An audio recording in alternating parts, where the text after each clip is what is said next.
So here on the channel, I love making my own custom Lego creations, but today I want to reach out to all of you who are just getting started at building, learning the fundamentals, because in this video, I'm going to be your sensei and you're going to be my diligent, attentive students, because we're going to talk about 10 Lego building tricks that every beginner builder should find useful. It really sucks when you're motivated and you're inspired to build something, and when you go to do it, you end up making something as bad as Rowan is at getting women.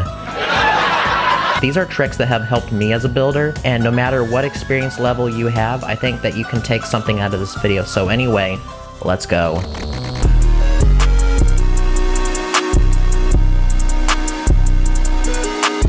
As a wise man once said, a build of 1,000 pieces must begin with 1 brick. This right here is one of the first tricks I actually learned as a builder. If you take 5 plates and you lay them down on their side, that is equivalent to the length of 2 studs. So with that in mind, you can actually make cubes. Each of these cubes are 2 studs by 2 studs, and they're 5 plates high. Personally, I use these for a lot of my Minecraft builds because since Minecraft is very blocky, this trick really comes in handy. For the second trick, you can take 1 layer of plates and bricks, lay them on top of a studded surface, and the height is equivalent to 1 brick. I find this trick really useful when I'm making flooring for a house, for example. It pretty much substitutes using tiles, which are a lot less common and they're harder to get. Like, I don't have very many tiles compared to the amount of bricks I have. And on the outer edge, you can put a border that'll be perfectly flush. A very satisfying trick. The world is full of bricks, but you don't have to step on them.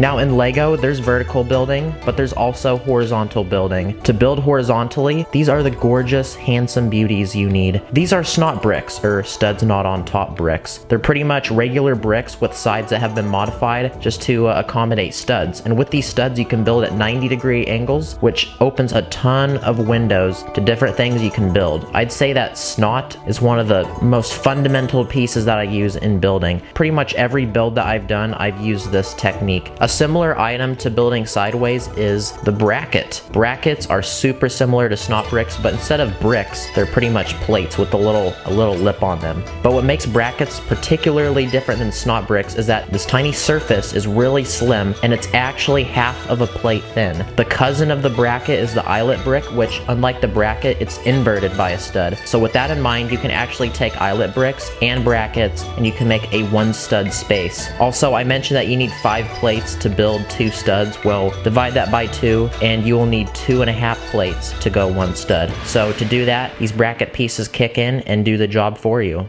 If you make a mistake and don't correct it, this is called a mistake. Now, what if you don't want to build vertically or horizontally? What if you want to build like at an angle? These vertical hinges are the tool for you. I use these hinges a lot when I'm building my roofs, and you can use them for anything that involves making a slope surface. They even impersonate slopes themselves, and they use way less parts. So if you want to be efficient on your part usage, using these hinged pieces with plates pretty much substitute that for you. When I got Chipotle last night, they didn't have the queso sauce.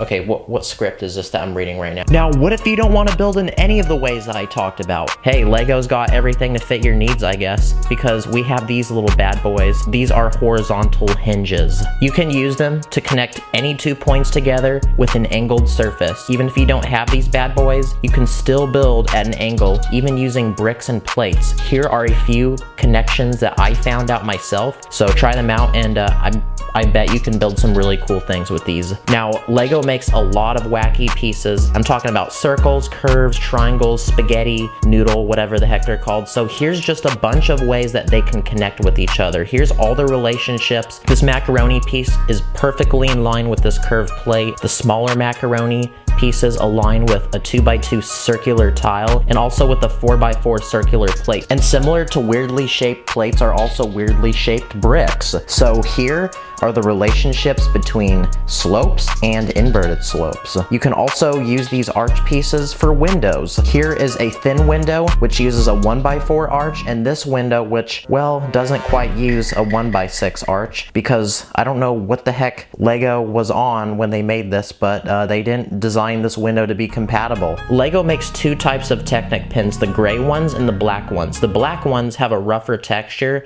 and when placed into a connection, they're kind of hard and stiff to rotate, but these gray pins on the other side are really super smooth, and when you connect them into a connection, they actually rotate really easily. So that's why when you're building a connection that's designed to rotate easily, like a car wheel, then you use these gray pins. But on the other side, if you want something that you manually have to move, like for example, a little door, then you're gonna wanna use the black pins. Aside from snot bricks, one of my all-time favorite parts are jumper plates. What makes these special is that a stud exists between where two normal studs would exist. If you want something indented, like in this case, for this window, I took this normal design that doesn't use jumper plates, and I actually inverted it by half a stud. So you can see a slight bit of flavor. There's a slight difference, but the one that uses jumper plates is, in my opinion, a little better.